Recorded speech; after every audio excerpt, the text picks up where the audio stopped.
Après l'acheminement de l'assistance en vivres du gouvernement central aux déplacés du volcan Nyiragongo à Sake et Kibumba, cités qui ont accueilli ces déplacés en détresse, on vous le rappelle, le gouverneur militaire amorce la deuxième phase. C'est la remise officielle des lots importants de médicaments de première nécessité aux hôpitaux de Goma, qui logent de cas de malades. Le lieutenant général Constant Dimakongba est porteur des enveloppes remises aussi sur place aux responsables de ces 5 structures de santé bénéficiaires. À Goma, au gouverneur militaire de circonscrire. Vous avez vu vous-même la délégation du gouverneur central qui était arrivée ici, accompagnée d'une forte délégation de 8 ministres. Et dans la délégation, nous avions le chef de délégation qui est le ministre de la Santé, le docteur Mbungani. Et c'est le dernier au nom du gouvernement central qui nous avait remis ces 5 kits pour soulager tant soit peu notre population qui était répartie dans les 5 centres de santé. Transparence oblige. Les procès-verbaux de la remise de cette assistance ont été lus devant témoins par le directeur de cabinet Ovid Pierre Litté au cours d'une courte cérémonie tenue à l'hôpital provincial du Nord-Kivu. Le médecin directeur des hôpitaux bénéficiaires n'ont pas manqué à exprimer leur satisfaction. Cette assistance du gouvernement congolais tombe à point nommé, ont-ils conclu. Il y a des médicaments de première ligne que nous venons de recevoir. Il y a des kits d'accouchement également que nous venons de recevoir. Et tout ce paquet va aider notre population. Dans une situation qui est la nôtre, une catastrophe naturelle liée à l'éruption du volcan Nyiragongo, cet appui du gouvernement national par le truchement du gouvernement provincial tombe à point nommé. Et ça va très sensiblement aider nos populations qui sont prises en charge dans nos différentes structures. Le chef de division de la santé qui a réceptionné ces lots de médicaments rassure le bon usage de ces derniers. Dr Janvier Koubouya de remercier le gouverneur militaire pour sa plaidoirie à la question de la santé en ces contextes difficiles que traverse la ville de Goma et ses environs, a-t-il renchéri. Alors que 5 hôpitaux bénéficiaires sont connus, il s'agit de l'hôpital provincial du Nord-Kivu, le centre hospitalier Il Africa, l'hôpital général de référence Sepsia Virunga, Charité maternelle et enfin le centre hospitalier Bethesda.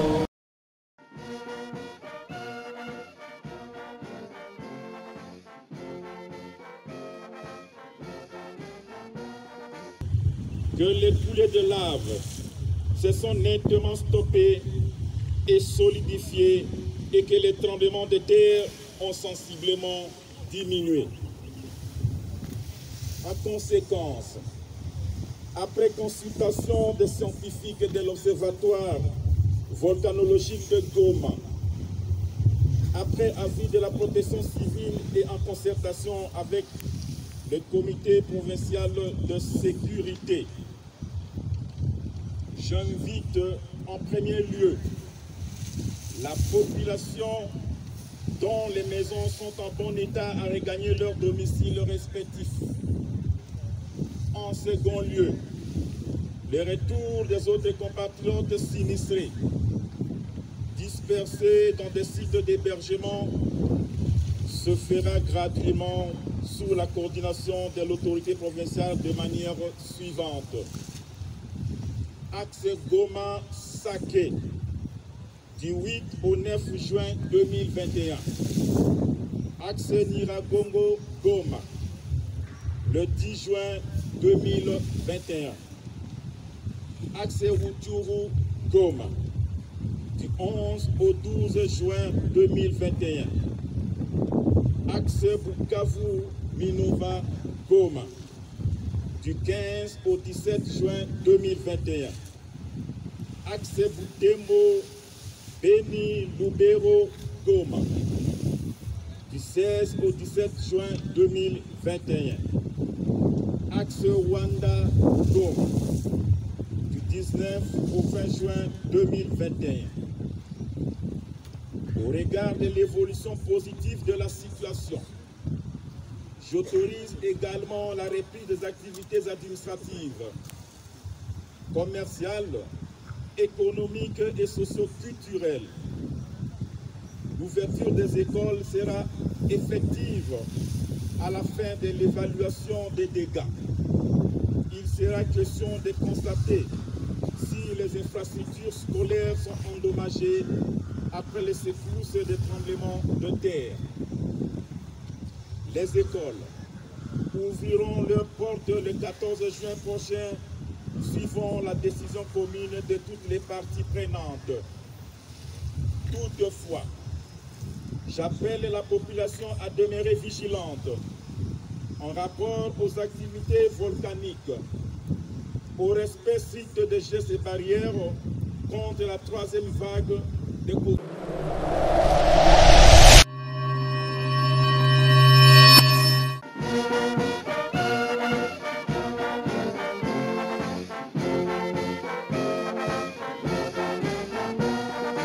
Le gouverneur militaire de l'Ituri, lieutenant-général Luboya Kanshamadjoni, veut mettre toute voile dehors pour s'assurer de la protection de personnes et de leurs biens, ainsi que la libre circulation sur la RN27 dans le territoire de Djougou et Irumu. C'est le leitmotiv de sa descente sur le théâtre des opérations à Djougou, épicentre des hostilités situé à plus ou moins 75 km au nord de la ville de Bunia. Accompagné du commandant 32e région militaire, du commissaire provincial de la police nationale congolaise et du commandant secteur opérationnel Ituri, le lieutenant-général Luboya Kanshamadjoni a encouragé ses compagnons d'armes de poursuivre les offensives contre tous les groupes armés et leurs alliés. Stratège de son état a donné les instructions tactiques et opérationnelles claires aux unités des forces armées engagées en vue de pérenniser la liberté de mouvement et de sécuriser davantage la population sur la RN27, route d'intérêt économique pour la population de l'Ituri. Pour rappel, parmi les activités concurrentes et prioritaires du gouverneur Luboya était la réouverture de la RN27 du sud au nord et mettre à l'abri la ville de Bunia, chef-lieu de la province de l'Ituri, ainsi que ses environs. Un pari gagné pour les usagers de la RN27.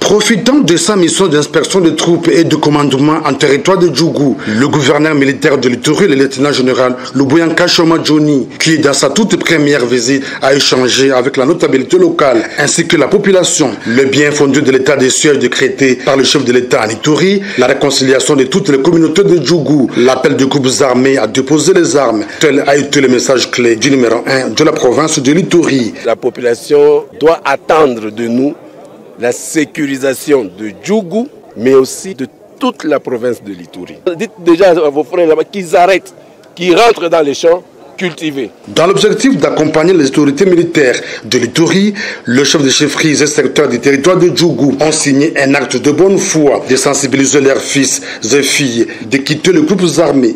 Avons décidé librement l'engagement sur les points suivants. De garantir notre collaboration totale aux autorités politico-militaires, policières et de sécurité chargées d'assurer la sécurité des personnes et de leurs biens dans la province de l'Ituri. Déclarons nous désolidariser des groupes armés locaux qui sèment la mort et la désolation parmi nos paisibles populations. D'entreprendre toute démarche pour que nos populations se désolidarisent des groupes armés, leurs tireurs de ficelles et de les dénoncer aux autorités compétentes. Rappelons que, dans le même cadre, un autre acte de bonne foi a été signé le 31 mai 2021 par le chef de chefferie et secteur du territoire du Roumou.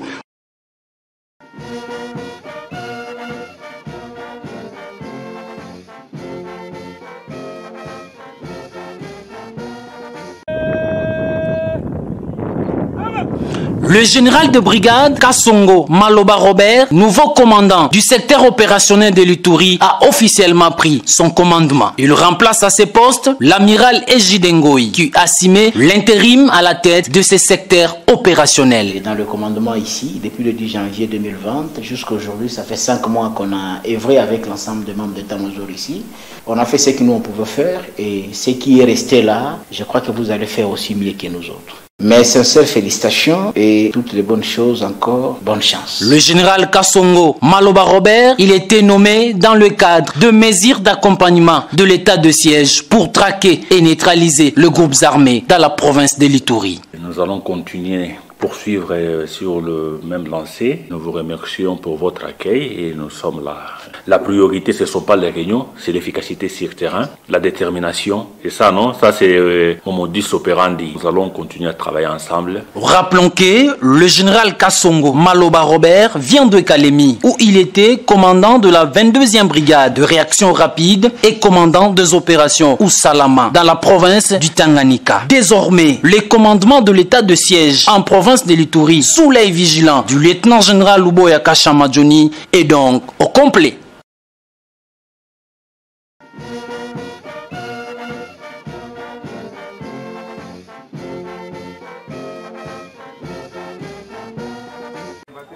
Joli coup de filet réalisé par les services de sécurité et de défense de l'Ituri. Après 4 cas d'assassinat enregistrés à l'espace de 2 semaines à Bunia, la police vient d'arrêter 5 suspects avec 15 armes AK-47 munis de chargeurs garnis.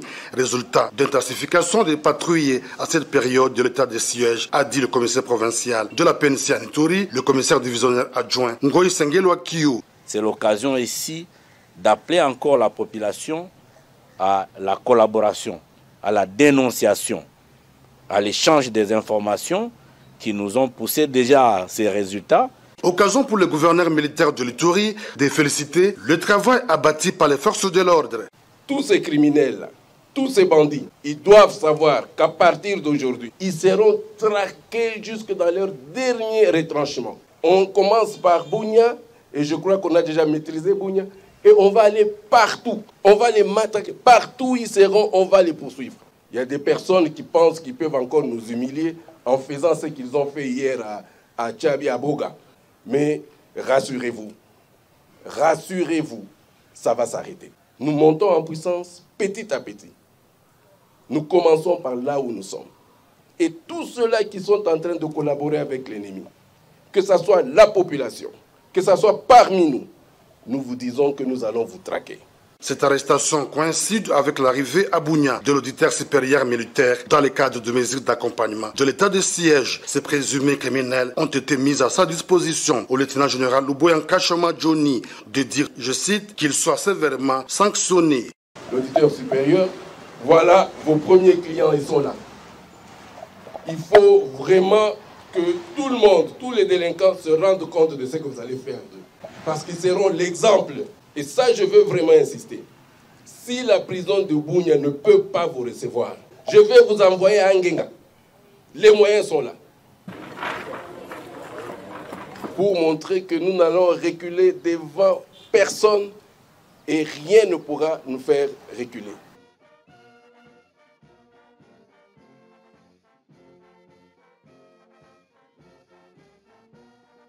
Dans sa communication au service de sécurité et de défense, le gouverneur de la province de l'Ituri a tenu à rappeler au comité provincial de sécurité d'assumer leurs responsabilités régaliennes sans faille pour la réussite de la mission lui dévolue dans le cadre de l'état de siège décrété par le commandant suprême des forces armées, Félix Antoine Tshisekedi Tshilombo, celle de rétablir la sécurité et de garantir le bien-être de la population iturienne. Par la même occasion, le lieutenant-général Luboya Kashamadjoni a appelé le groupe armé à se préparer à déposer les armes et adhérer au programme d'EDRC. Le lieutenant Jules Ngongo, porte-parole de FRDC à l'Ituri, revient sur les grandes lignes de cette réunion. Un accent particulier a été mis sur la lutte contre la criminalité urbaine et rurale dans les 5 territoires, les communes et au chef-lieu de la province.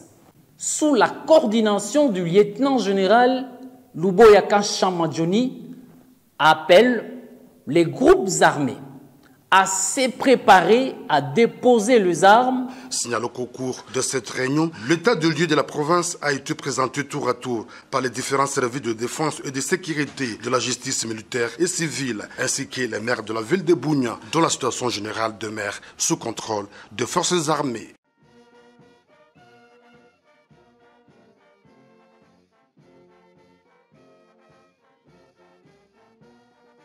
Dans le cadre de sa mission d'imposer la paix et la restauration de l'autorité de l'État en Ituri, le gouverneur de province est rendu ce mercredi 19 mai 2021 à Guiti-Chefoulier de la chefferie de Walendu-Bindi dans le territoire du Roumou. Aussitôt arrivé, l'autorité provinciale a fait l'objet d'un accueil digne de son rang, signe de son acceptation par la population locale. Dans son adresse à la population, le lieutenant-général Luboya Kashama Johnny a invité le groupe armé, notamment le FRPI, Force de résistance patriotique en Ituri, à s'inscrire dans la logique de la paix. Dans les cas contraires, ils subiront la puissance de fait des forces armées. Le processus de DRC est la seule voie de sortie, a-t-il précisé. Dites aux enfants, dites à nos enfants qu'ils soient prêts.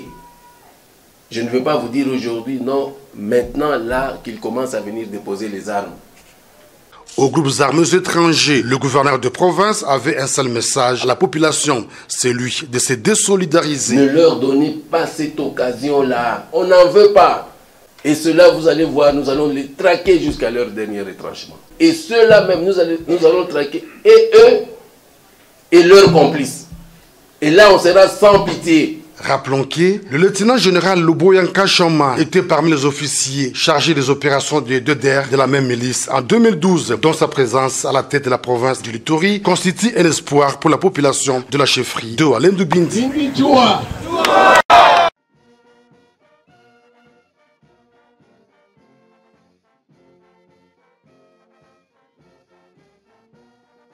C'est une route d'intérêt national, la RN27, qui relie Bunia à l'Ouganda en passant par les territoires de Djougou et Mahagi, route qui mène également vers le Soudan du Sud via les postes frontaliers de Kengezi Base. Après les opérations de nettoyage menées par ces troupes, le gouverneur de l'Ituri, le lieutenant-général Johnny Luboya Kashama et son adjoint, le commissaire divisionnaire Alonga Boni Benjamin, sont allés rassurer la population et constater des visu la reprise effective du trafic sur cet axe routier coupé autrefois à plusieurs reprises par des groupes armés, sémant ainsi la terreur et la désolation parmi la population. Cette route sert de voie de ravitaillement en produits de première nécessité vers les centres de consommation. Au centre de négoce de Iga Barrière, le gouverneur de l'Ituri et commandant des opérations, le lieutenant-général Johnny Luboya, a pris langue avec la population venue lui soumettre ses doléances axées essentiellement sur la multiplicité des taxes et les tracasseries auxquelles elle fait face sur ce tronçon. Nous saluons le travail des FARDC et de la police. Ils ont en tout cas libéré ce tronçon.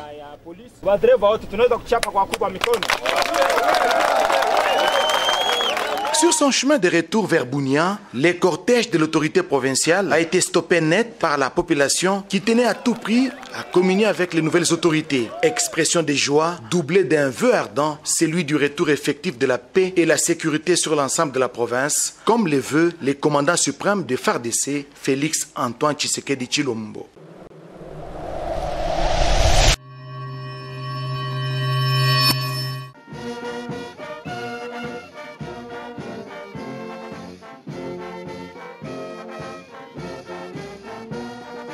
En exécution des instructions du chef de l'État et commandant suprême, les forces armées de la République démocratique du Congo sont réellement entrées dans une phase de professionnalisation accrue. En dehors des unités de couverture stationnées dans toutes les régions militaires, les forces de réaction rapide, dites unités spéciales, enregistrent une expansion très rapide en fonction des réalités opérationnelles et de la menace à éradiquer. Si hier, la 31e et la 32e brigade de réaction rapide ainsi que la 31e brigade de défense principale ont fait la fierté des forces armées de la République démocratique du Congo dans les opérations d'envergure contre les ADF, la Codeco, les Maï Maï et les FDLR, aujourd'hui l'armée congolaise s'est enrichie d'une nouvelle unité spécialisée dans le combat des jungles. Cette perle formée à Libreville au Gabon a subi 4 modules axés sur le combat en jungle, les secourismes au combat du niveau 1, le combat rapproché et les séquences de tir. Le 3e module avait pour mission de s'emparer et d'appuyer en perspective de neutraliser une menace représentée par des engins explosifs improvisés. Afin de parfaire leur formation, le 4e module était consacré à la mise en place d'un poste de surveillance, un vrai checkpoint et d'un poste de combat en vue de mieux mieux contrôler la zone. Dispensée par des instructeurs militaires français, cette élogieuse formation a amélioré de manière spécifique et significative la combativité de notre bataillon. Elle s'est terminée par un exercice militaire grandeur nature dans des conditions naturelles, l'objectif ayant été de renforcer les compétences et le savoir-faire de nos militaires avant leur engagement dans les opérations à l'est du pays.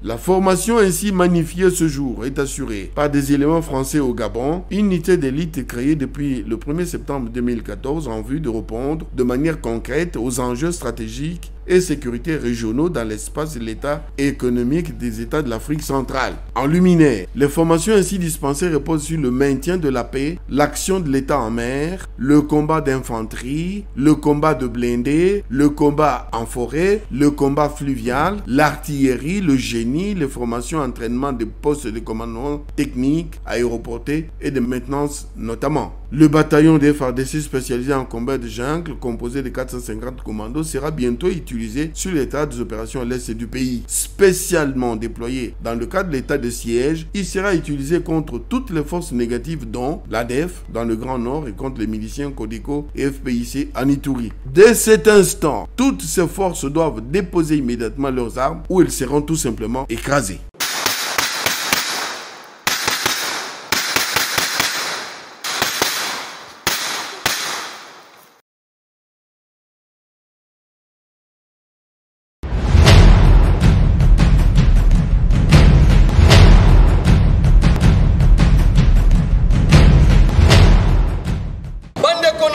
basoda mpe mabota ya bayima pinga libanda ya monguna tozali kobeta omonyele mwa ekolo lelo tokomi na monguna mosusu oyo azali komona na soki mokete ye ayebi koningisa mokili pinzoli bisika biso mpe akoteli biso na RDC monguna yango nde nani coronavirus COVID-19 ye azali kotala lopete ya moto te azali kotala bonene ya moto te azali kotala mokolo to mpe mwana mokete mosu to mpe mobola te kutu azali kobanga mandoki soki mokete azali koboma moto nyonso oyo akomi batela te po tolonga ye tokosalela manduki te tokosalela lompete ya biso te kasi totosa mibeko miemiso bakonzi bapesi biso mibeko yango ezali nini bandeko tosokola maboko tango iso malamu na sabuni pe tosalela sabuni ya mai mbala o mbala to pe putulu ya moto totika kokwanya miso kotia misapi na zolo to pe monoko tozala musika na muninga na distance ya metele moko to pe 1 metre soki tokutani na baninga bamasuwa topesa na mbote ya maboko te toyamba na pete kasi topesa mbote ya mosala mwasola tobengi bongo losabu ipona baninga oyo tomelaka masanga to pe makaya totika nanu esprit d'équipe ya kokabola likaya na baninga nyonso tokokabola maladi na bisika ya musala na mabota na biso soki olingi kokosola soit soki olingi kosala inchi salela papier mouchoir soki osaleli yango bwaka yango na ekunde soki ozali na papier mouchoir te salela egumbemelo ya maboko mpona komibatela mpe kobatela baninga totika kobwaka nsoyi mpamba tobatela bana babiso na kolatisaka bango sapatu tango iso biso banso soki tozali na mosala te totika bitambola mwanza tobakisa bopeto na kati ya bakamp militaire bakomanda di camp bolandela mitindo ya bakonzi mpona kobatela basoda mpe mabota na bango kosangisa bato na parade kozeri morale na bacentre d'instruction centre d'entraînement to mpe baekole militaire baaktivité nyonso epekisami kino mitindo ya bakonzi matanga milulu miso epekisami soki otalisi bilembo ya coronavirus fievele nzoto bolembu kosu mukusa na mongongo komela bakisi bimela te kima na lombango epai ya baminganga tobenga na banimero oyo bandeko bayima mpinga soki tokotosa mpe tokotia na misala miengo miemiso bakonzi bapesi biso tokomibatela mpe tokobatela mabota mabiso wana tokoki koloba na FARDC zero coronavirus.